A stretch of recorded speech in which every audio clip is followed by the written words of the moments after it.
సింధూరం యుద్ధంలో త్యాగాలను కేంద్ర మంత్రి పెంబసాని మరోసారి గుర్తు చేశారు. దేశ భద్రతపై కేంద్ర ప్రభుత్వం బలమైన నిర్ణయాలు తీసుకుందని ఆయన గుంటూరులో చెప్పారు.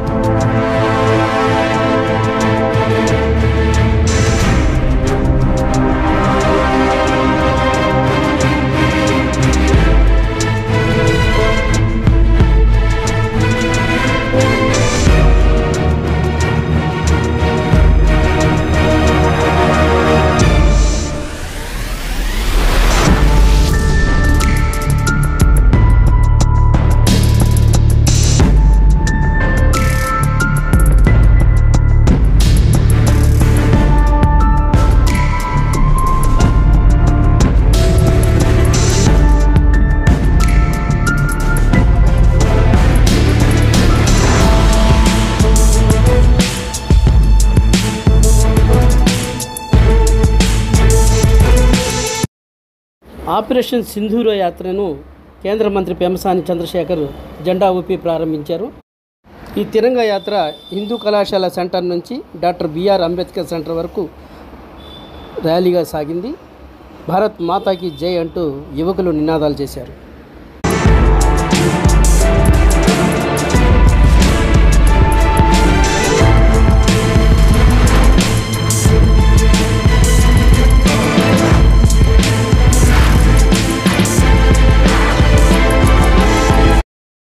ఈ సందర్భంగా కేంద్ర మంత్రి మాట్లాడుతూ ఎన్డీఏ ప్రభుత్వం ప్రాణాలు తీసిన వారిని గుర్తుపెట్టుకుంటుందని, అదేవిధంగా దేశం కోసం ప్రాణాలు తీసిన దేశభక్తులను కూడా గుర్తుపెట్టుకుంటుందని ఆయన చెప్పారు.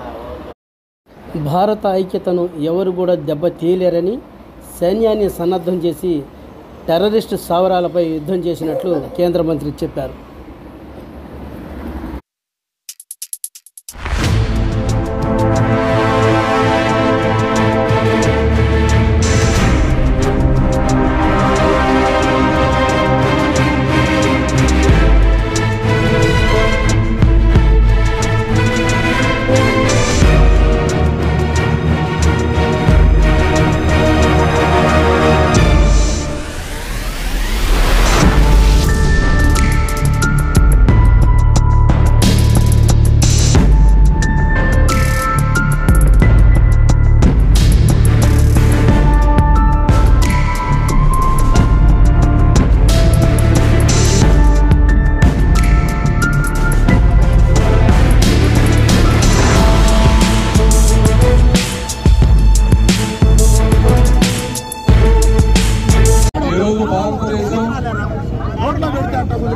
అత్యంత అభివృద్ధి చెందినటువంటి ఆర్థిక వ్యవస్థ 5వ ర్యాంకులో ఉన్నటువంటి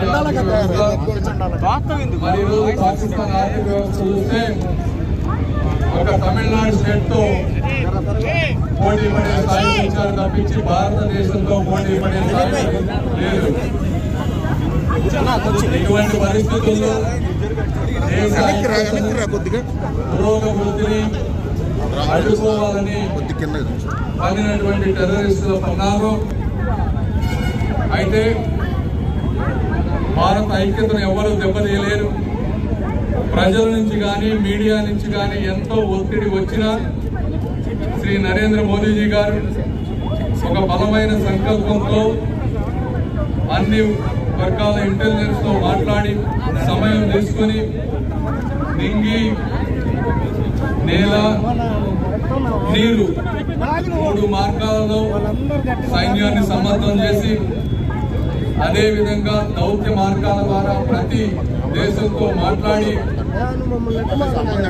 ఆర్థికంగా అదేవిధంగా సైనిక చర్య పరంగా అత్యధిక అండ్ అత్యాధునిక ఇంటెలిజెన్స్ వాడి టెర్రరిస్టు స్థావరాలపై యుద్ధం చేసి సివిలియన్స్ కి ఇబ్బంది లేకుండా ఒక పక్క ప్రణాళికతో అనుకున్న విజయాన్ని సాధించారు. వాళ్ళు మళ్లీ రిటాలియేట్ చేయకుండా ఎయిర్ బేస్ లో ధ్వంసం చేశారు. ఈ విధంగా అన్ని వైపుల నుంచి దాడులు కమ్ముకోవడంతో మరి టెర్రరిస్టులు కానీ వారిని ప్రోత్సహించే వారు కానీ ప్రపంచ దేశాల వద్దకు వెళ్లి వారిని బ్రతిమలాడితే ఈరోజు భారతదేశ విశాల ప్రయోజనాల దృష్ట్యా దేశం ఆర్థికంగా ముందుకు వెళ్తుంది. ఎటువంటి సిచ్యువేషన్ లో ఈ కాలంలో యుద్ధాలు మంచివి కావు. అదేవిధంగా పాకిస్తాన్ లో కూడా అమాయకులు చాలా మంది ఉంటారు, వాళ్ళందరికీ ఇబ్బంది జరగకూడదు. అదేవిధంగా మన ప్రపంచ దేశాలతో ఈ రోజు ట్రేడ్ చేస్తా ఉన్నాం. మీరు ఒకసారి చూస్తూ ఉంటే రష్యా ఉక్రెయిన్ యుద్ధం కానీ, ఇజ్రాయెల్ గాజా కానీ 2-3 సంవత్సరాల నుంచి జరుగుతూ ఉన్నాయి యుద్ధాలు.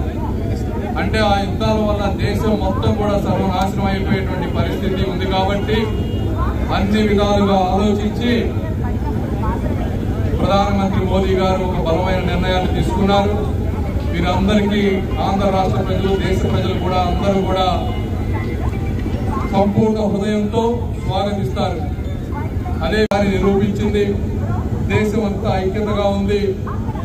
మతాల మధ్య, కులాల మధ్య చిచ్చు పెట్టాలని చూసినా కూడా ప్రతి ముస్లిం సోదరుడు, దేశాన్ని ప్రేమించే వాళ్ళు ప్రతి ఒక్కళ్ళు కూడా దేశానికి ఈరోజు అండగా నిలబడ్డారు. మీరు ఒకసారి చూస్తే అదే విధంగా దేశం కోసం ప్రాణాలు సమర్పించిన వారిని కూడా గుర్తుపెట్టుకుంటుంది. ప్రాణాలు తీసిన వారిని ఎక్కడున్నా వేటాడతారు. ప్రాణాలు సమర్పించిన వారు ఎక్కడున్నా కూడా వారందరూ కూడా ప్రజల గుండెల్లో నిలిచిపోతారు. భారత సింధూరం అనేది కేవలం ఒక సాంప్రదాయం మాత్రమే కాదు, ఇది ఒక బలమైన సంకల్పం. ఈ భారతదేశ భూమిని, ప్రజానీకాన్ని, భవిష్యత్తుని కూడా నిరంతరం కాపాడేటువంటి సాంప్రదాయం ఈ భారత్ సింధూరం అనేది గుర్తుపెట్టుకోవాలి. అదేవిధంగా యువత అందరికీ నేను ఒకటే కోరుకుంటున్నాను, మీరే ఈ భారతదేశ నిర్మాతలు. ఆపరేషన్ సింధూర్ వారసత్వాన్ని మీ హృదయాల్లో ధరించండి. దుష్ట శక్తులకు భయపడని అఖండ భారత నాయకత్వాన్ని నిర్మించండి. కేవలం ఆయుధాలతో మాత్రమే కాకుండా ఐక్యతతో, ఆత్మవిశ్వాసంతో ఇలాంటివన్నింటినీ ఎదుర్కొంటామని మీ అందరికీ తెలియజేసుకుంటూ